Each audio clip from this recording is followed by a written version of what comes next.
In a pivotal moment for transatlantic security, NATO Secretary General Mark Rutte and United States Secretary of Defense Pete Hegseth convened today at the alliance's headquarters here, kicking off a crucial meeting of defense ministers focused on accelerating a landmark arms initiative for Ukraine.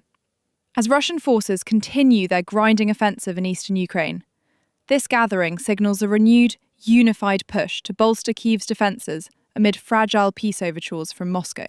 The centrepiece of discussions is NATO's prioritised Ukraine requirements list, PURL, a streamlined mechanism launched earlier this year to expedite the delivery of lethal and non-lethal military aid.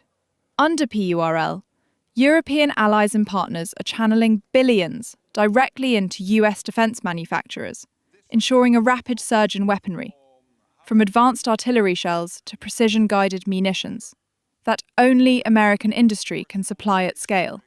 Since its inception following the NATO summit in The Hague in June, the programme has already funneled $2 billion in essential equipment to Ukrainian frontlines, with commitments pouring in from nations including Slovenia, Germany, Denmark, Norway, Sweden, and the Netherlands.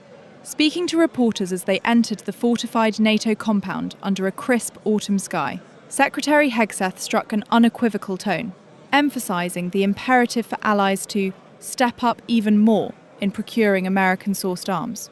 "We're talking about providing Ukraine with the firepower it needs to hold the line and deter aggression into the future," Hegseth declared, flanked by Rutte, whose steady gaze underscored the alliance's resolve.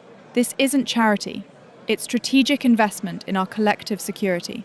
NATO's European partners have the resources. Now's the time to deploy them through PURL."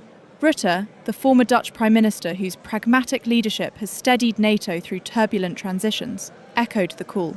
"We are stepping up, ramping up production, increasing investments, and ensuring Ukraine enters any negotiations from a position of strength. A durable peace demands nothing less." The timing could not be more critical. Just days ago, President Donald Trump issued a pointed rebuke of Russia's stalling tactics in ceasefire talks, reaffirming US commitment to Ukraine while ruling out direct troop deployments, a stance echoed by Hegseth and shared across the alliance. Yet with over $126 billion in collective aid already dispatched since the invasion's outset, including $66.5 billion from the US, fears linger that diplomatic momentum could waver without sustained materiel support. Insiders at today's session, which includes representatives from all 32 member states, anticipate announcements of fresh funding packages totaling hundreds of millions more, potentially targeting Ukraine's urgent needs for air defence systems and long-range strike capabilities.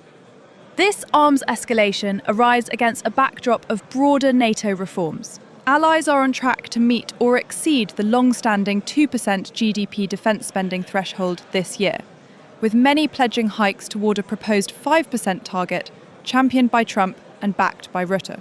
"We're not just reacting to threats, we're future-proofing the alliance," Rutte told the NATO Parliamentary Assembly last week in Ljubljana, where he hailed the programme's role in building Ukraine's forces as a first layer of defence post-conflict. Critics, including some European parliamentarians, warn that over-reliance on US suppliers could strain domestic industries and deepen transatlantic dependencies. But for Ukrainian troops hunkered down in Donetsk and Kyiv, the message from Brussels is clear. Help is en route, and NATO's ironclad support endures.